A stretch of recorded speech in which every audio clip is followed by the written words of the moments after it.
This lecture, The War Begins, focuses on the early developments in the war from 1939 to 1940. Appeasement fails. The Allies, in particular France and Britain, pursued a policy of appeasement in the hope of avoiding war. During the 1930s, they allowed Hitler to violate the terms of the Treaty of Versailles, occupy neighboring countries, and develop alliances in the hope that he would not start another war. In the end, this policy was a complete failure. It had allowed Hitler to rearm, to occupy the Rhineland, to unify with Austria, to take over Czechoslovakia, to develop an alliance with Italy, to develop a non-aggression pact with the Russians, and finally had allowed the Germans to invade Poland. Following the invasion of Poland, the French and the British declared war and World War II began. For a more in-depth analysis of the events of 1939-1940, log on to the website themapishistory.com and watch the map animation Moving Towards War.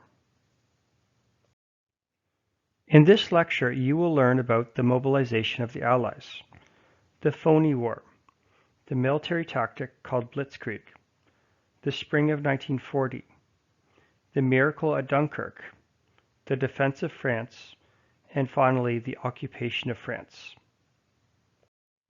The Allies mobilize. After the German invasion of Poland, September 1, 1939, Britain and France realized that the policy of appeasement had failed. They ordered Germany to withdraw, or war would be declared. The Germans refused to withdraw from Poland, and World War II began on September 3, 1939. The Phoney War. Upon the declaration of war, it was expected that Germany would invade the rest of Europe. However, nothing happened during the winter of 1939-1940. Journalists soon labeled this new conflict the Phoney War. Blitzkrieg. In the spring of 1940, the German war machine renewed its attack upon the rest of Europe. They used a new tactic called Blitzkrieg, or lightning war. This was a quick, overwhelming attack that used all aspects of the military. The Air Force would attack from above. Tanks would advance along with infantry on the ground. Heavy artillery was used, and paratroopers were dropped behind enemy lines. The nations of Europe were not equipped to withstand this new type of warfare. The spring of 1940.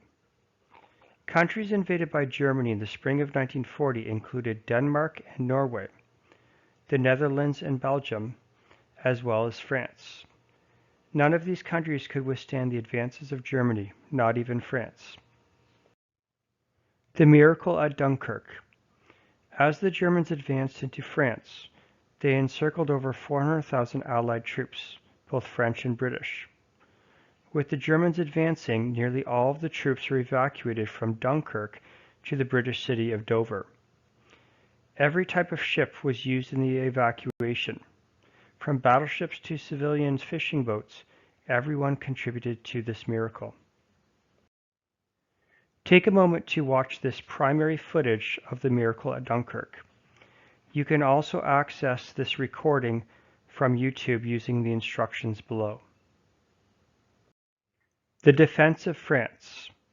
France had been invaded by Germany in 1870 and 1914. The French wanted to make sure that a German invasion never occurred again.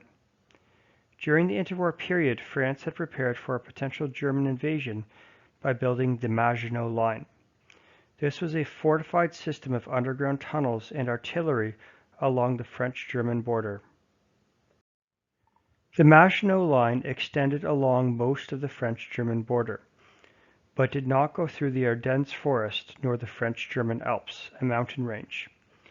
It was thought that the German tanks could never get through these areas.